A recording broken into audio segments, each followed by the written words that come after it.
యాదాద్రి భువనగిరి జిల్లా నారాయణపురం మండల కేంద్రంలో భూభారతి చట్టం గురించి జిల్లా కలెక్టర్ హనుమంతరావుని అభినందించిన ఎమ్మెల్యే కుమారెడ్డి రాజగోపాల్ రెడ్డి. అనంతరం ఎమ్మెల్యే మాట్లాడుతూ కేసీఆర్ పాలనలో రైతులెన్నో సమస్యలు ఎదుర్కొన్నారు, ఆ సమస్యలు తొలగించడమే మా ధ్యేయమన్నారు. కార్యక్రమంలో ఎమ్మెల్సీ నేలకంటి సత్యం, ప్రజా నాట్య మండలి రాష్ట్ర అధ్యక్షులు కురుమిద్దల శ్రీనివాస్, ఎంపీపీ ఉమా ప్రేమచందర్ రెడ్డి, మాజీ సర్పంచ్ కోన్రెడ్డి నరసింహ, మైనార్టీ నాయకులు గౌసుద్దీన్ కురైషి, మాజీ జెడ్పీటీసీ కరెంటుతూ బుజ్జి, చేనేత జిల్లా కార్యదర్శి చిలుకూరి శ్రీనివాసులు, రాష్ట్ర కుమ్మరకుల పోరాట వ్యవస్థాపక అధ్యక్షులు చిలువేరు వంచయ్య, మాజీ మండల అధ్యక్షులు నయం షరీఫ్ పాల్గొన్నారు.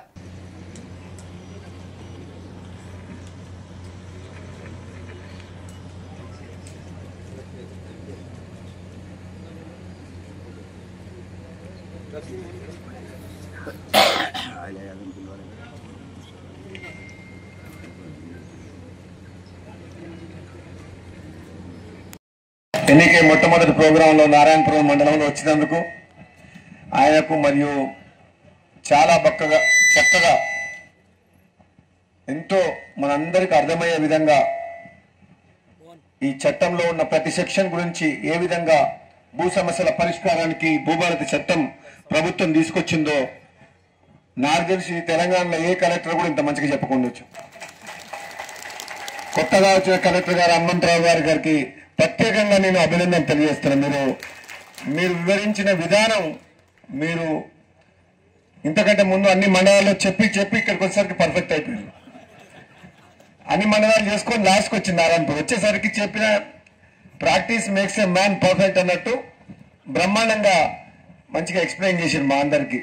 అలాగే జేసీ వీరారెడ్డి గారికి, ఆర్డీఓ గారికి, ఎక్స్ఎంపీపీ ఉమా ప్రేమచంద్ర గారికి, గాలయ్య గారికి, మా డిసిసిపి చైర్మన్ సోదరులు కుమ్మరి శ్రీనివాసరెడ్డి గారికి, బుజ్జి గారికి, ఎక్స్ఎంపీపీ మీ పేరు సింగిల్ విండో యాదగిరెడ్డి గారికి, వేదిక పెద్దలందరికీ, వేదిక ముందున్న ప్రతి ఒక్కరికి మీ అందరికీ ఉన్న హృదయపూర్వక నమస్కారం. సరిపోయేది అప్పుడు 33 జిల్లాలు చేసిండు. ఒక్కొక్క ఎమ్మెల్యేకి అయితే ఇంకా 3-4 జిల్లాలు ఉంటాయి. ఇంకా నైజం నాకు ఇంకా అదృష్టం 2 జిల్లాలే ఉన్నది. 2 జిల్లాలే ఉన్నది. తుంగతుర్తికి 3 జిల్లాలు, ఒక ఆయనకైతే 4 జిల్లాలు. అట్లున్నది ఆ కేసీఆర్ బీఆర్ఎస్ ప్రభుత్వం చేసిన నిర్వాహకం. ఆ రోజు జిల్లాల విభజన కూడా శాస్త్రీయ పద్ధతిలో జరగలేదు, జనాభా పద్ధతిలో జరగలేదు. ఒక ఏరియా స్క్వేర్ కిలోమీటర్స్ తీసుకొని సెంటర్లో ఉన్నదా అట చూడలేదు. నల్గొండ జిల్లాకు డిండికి 90 కిలోమీటర్లు అది కన్నా పెట్టి నల్గొండ జిల్లాలో ఎటువంటి శాస్త్రీయంగా ఎటువంటి ఆయన ఇష్టం. కొడుకు ఒక జిల్లా, హరీశ్రావుకు సిద్దిపేట, కొడుకు సిరిసిల్ల, ఇంకోరు బిడ్డకో జిల్లా, ఎవరు అడుగుతారు ఈ జిల్లా నేపో అట్లా ఇచ్చిండు. ఒక రాచరిక పాలనగా, ఒక ప్రజాస్వామ్యబద్ధంగా ప్రజలకు పరిపాలన సౌలభ్యం కోసం జిల్లాలు చేస్తారు. కానీ ఇట్లా రాజకీయ అవసరాల కోసం, రాజకీయ నాయకుల కోసం జిల్లాలు చేసిన చరిత్ర ఎక్కర్లేదు. ఇది మొట్టమొదటిసారి మన తెలంగాణలో దౌర్భాగ్యం మనం జరిగింది గత ప్రభుత్వంలో. ఈ రాజకీయ వేదిక కాదు కానీ బాధతో చెప్తున్నా, జిల్లాల విభజన ఏ విధంగా జరగాలి, ప్రజల కోసం పరిపాలన సౌలభ్యం కోసం జరగాలని జిల్లాలు, కొత్త జిల్లాలు ఏర్పడాలి. కానీ రాజకీయ అవసరాల కోసం రాజకీయంగా కొందరిని అణచివేసేందుకు, బలమైన నాయకత్వం ఉన్న దగ్గర వాళ్ళని చీల్చేందుకు జిల్లాల విభజన కూడా చేసిండు కేసీఆర్ గారు. సందర్భం వచ్చింది కాబట్టి చెప్తున్నా, ప్రజలు ముఖ్యం. ప్రజల కోసం ఆ చట్టాలు తీసుకురావాలి. ప్రజల కోసం ఆ రోజు రాత్రికి రాత్రి ఆయన కుటుంబం కోసం ప్రభుత్వ భూములు, అసైన్డ్ భూములు, పట్టా భూములుగా మార్చి దోసుకుంటేందుకు ధరణి చట్టం తీసుకొస్తే ప్రజాప్రభుత్వం, ప్రజాపాలన చేస్తున్న రేవంత్ రెడ్డి గారు కాంగ్రెస్ ప్రభుత్వం, రెవెన్యూ మినిస్టర్ పొంగులేటి శ్రీనివాసరెడ్డి గారు ఎంతో ఆలోచన చేసి పేద రైతులకు సంబంధించిన భూములు పోవద్దు, అధికారుల చుట్టూ, ఆఫీసుల చుట్టూ రైతులు కానీ పేదలు కానీ తిరగొద్దు, భూమి వాళ్ళకు కన్న తల్లి సర్వస్వం ఉందని నమ్ముకొని ఉన్నారు కాబట్టి ఒక్క గుంట భూమి కూడా పోవద్దు అని చెప్పేసి ఈ రోజు భూభారతి చట్టం తీసుకొచ్చింది ప్రభుత్వం. హక్కు కావాలంటే ఆనాటి ప్రభుత్వం సాదా బైనామాల్ని రెగ్యులరైజ్ చేసి 13B సర్టిఫికెట్లు ఇచ్చి దాని ప్రకారం పాస్బుక్, టైటిల్ డీడ్ ఇవ్వటం జరిగింది. అది మనం 2020 వరకు కూడా ఆ విధంగా పాస్ పుస్తకాలు, టైటిల్ డీడ్లు పొందిండ్రు. కానీ 2020లో మరి వచ్చిన ధరణి చట్టం ఏం చెప్పిందంటే, ఎవరికైతే అంటే దీంట్లో ధరణి చట్టంలో కబ్జా కాలం తీసేసారు. ఓన్లీ పట్టాకాలంలో ఎవరుంటే వాళ్ళకే పాస్ పుస్తకాలు ఏమన్నది. పట్టాకాలంలో ఎవరి పేర్లు ఉంటాయి?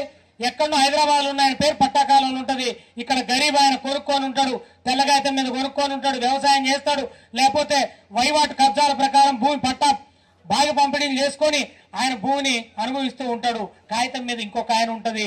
మరి ఈ ధరణిలో ఆయన పాస్ పుస్తకం వచ్చింది. ఆయన అక్కడనే హైదరాబాద్ లో ఉన్నాడు, రియల్ ఎస్టేట్ వాళ్ళకి అమ్మిండు.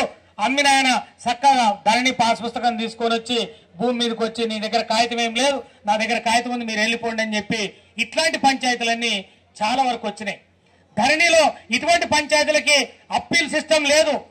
మీరు తహసీల్దార్ దగ్గర పోతే నా దగ్గర ఎటువంటి అధికారం లేదు, ఆర్డీఓ దగ్గర పోతే ఆర్డీఓ గారు నాకు అధికారం లేదు, అక్కడి నుంచి మీరు కలెక్టర్ ఆఫీస్కి వస్తే మేము కూడా మాకు అధికారం లేదు, మీరు కోర్టుకు పోండి, సివిల్ కోర్టుకు పోండి, హైకోర్టుకు పోండి అని చెప్పేది. మరి ఎంతమంది హైకోర్టుకు పోలేస్తారు, ఎంతమంది సివిల్ కోర్టుకు పోలేస్తారు? మీ కళ్ళ ముందు ఉన్నటువంటి అధికారిని మీరు అడిగేటట్టు ఆయనకు దరఖాస్తు పెట్టి పరిష్కారం చేసుకునేటట్టు ఉండాలి. కాబట్టి మరి ధరణిలో అటువంటి అవకాశం లేదు, అప్పీల్ సిస్టమ్ లేదు. కాబట్టే ఈ భూభారత్ చట్టాన్ని ఈ ప్రభుత్వం తీసుకురావడం జరిగింది. మీరు ఈ భూభారత్ చట్టం గురించి అవగాహన కలిగించే క్రమంలో సెక్షన్ వారీగా మన కలెక్టర్ గారు చెప్తారు. నేను మీకు ఎటువంటి సమస్యలు ఉన్నాయో వాటికి ఏం పరిష్కారం ఇందులో ఉంటుందో ఒకసారి మీకు ఐడియా కొరకు చెప్తా. మీకు గతంలో ఇచ్చిన పట్టదారు పాస్బుక్ టైటిల్ డీడ్ ఉంది. దాంట్లో కొన్ని సర్వే నెంబర్లు ఈ కొత్తగా ఇచ్చిన పుస్తకంలో లేవు. ఇప్పుడు ఈ యొక్క భూభారతిలో ఆ యొక్క సర్వే నెంబర్లు పొందడానికి మీరు దరఖాస్తు పెట్టుకోవచ్చు. ధరణి పుస్తకంలో మొత్తం ఎక్స్టెంట్ రాలేదు. పాత పాస్ పుస్తకంలో 1 ఎకరం ఉంది, ధరణిలో అరెకరమే వచ్చింది.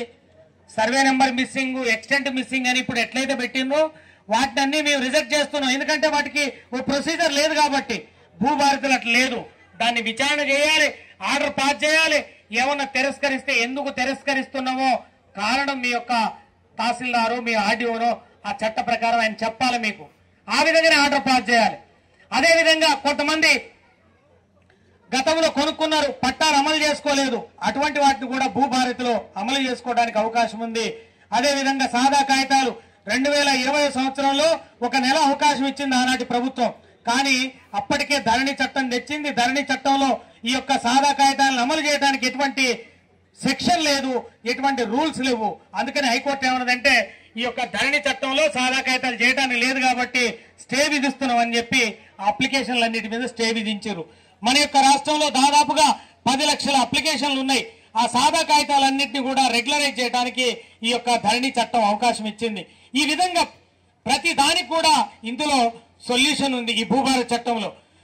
అదేవిధంగా ఇక్కడ చాలా మందికి అసైన్మెంట్ పట్టాలు ఇచ్చారు. గతంలో పట్టా సర్టిఫికెట్లు ఉన్నాయి, అవి అమలు కాలేదు. ఇనాం సర్టిఫికెట్లు ఉన్నాయి, అమలు కాలేదు. రక్షిత కౌలుదారు 38 సర్టిఫికెట్లు ఉన్నాయి, అవి అమలు కాలేదు. అమలు చేసుకోవడానికి కూడా భూభారత్ చట్టంలో అవకాశం ఉంది.